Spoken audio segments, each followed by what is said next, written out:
Russia's identity is more and more ingrained in the Soviet times.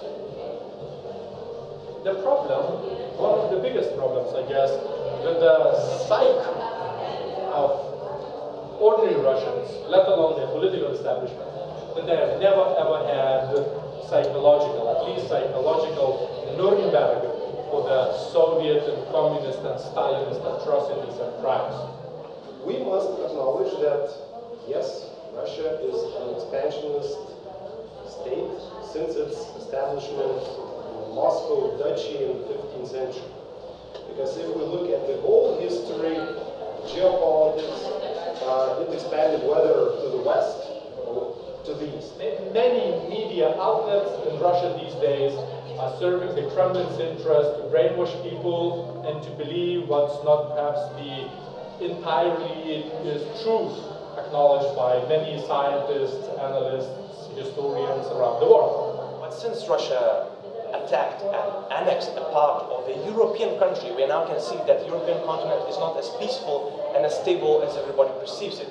And so we can see that the threat for Lithuania and other neighboring countries from Russia is still very alive. You know, when you do not choose your path, where you want to be, where you want to go, basically interests of different blocks collide in that free or undecided area. And there is lack of stability. There's always a battle between different interests, different states. So you have a lot of issues. In Lithuania and Estonia, we got the maximum points, 7 out of 7. And Latvia showed a different number. We had like lower, so like, why is that? What's happening in Latvia?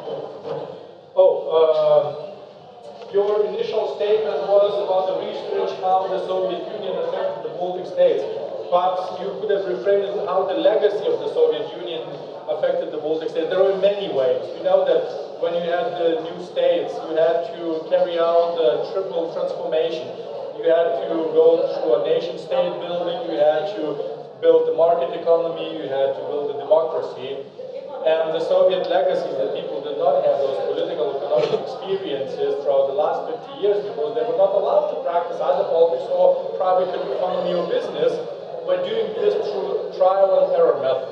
It's since imperial times. First, those territories belong to the Tatars. When Russia comes, they kick out the Tatar from their region and bring the settlers. Those settlers were either Russians, either Ukrainians, and they grow up with this Russian nationalism. So during imperial times and during Soviet time, they feel this belonging to Russia. Even many people of those regions, they see they are Ukrainian in the census, but they don't speak Ukrainian at all. And I would like to comment on a few of your arguments made. You said that, well, Russia is not a Stalinist state as it used to be such a long time ago, but I would say that it's moving that direction. It's not a totalitarian state, but it's an authoritarian in essence, a dictatorship.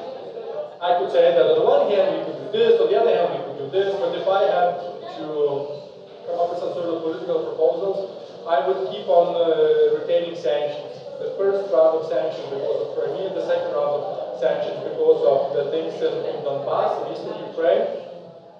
And I would start preparing the third round of sanctions, for example, and excluding Russia from the interbank payment SWIFT system or something that would really put more pressure on the Russian economy. What to do when this possible member of NATO is attacked?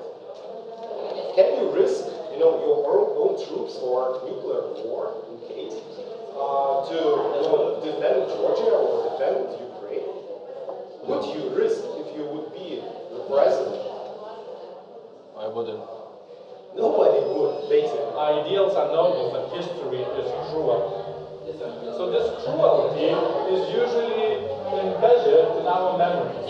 And if these memories are living memories, which do not necessarily have to be sustained by history textbooks, but by the narratives of our friends, parents, even great-parents, then these memories bear a more, not only symbolic, but more relevant emotional imprint on who we are, on our identities, on our friends, on our enemies. And unfortunately, despite the fact that there might be something like 20 million plus Russians in Russia who genuinely despise Vladimir Vladimirovich Putin, the general trend and mood in Russia, despite its, fortunately, as I say, worsening economic situation, is not on the rise.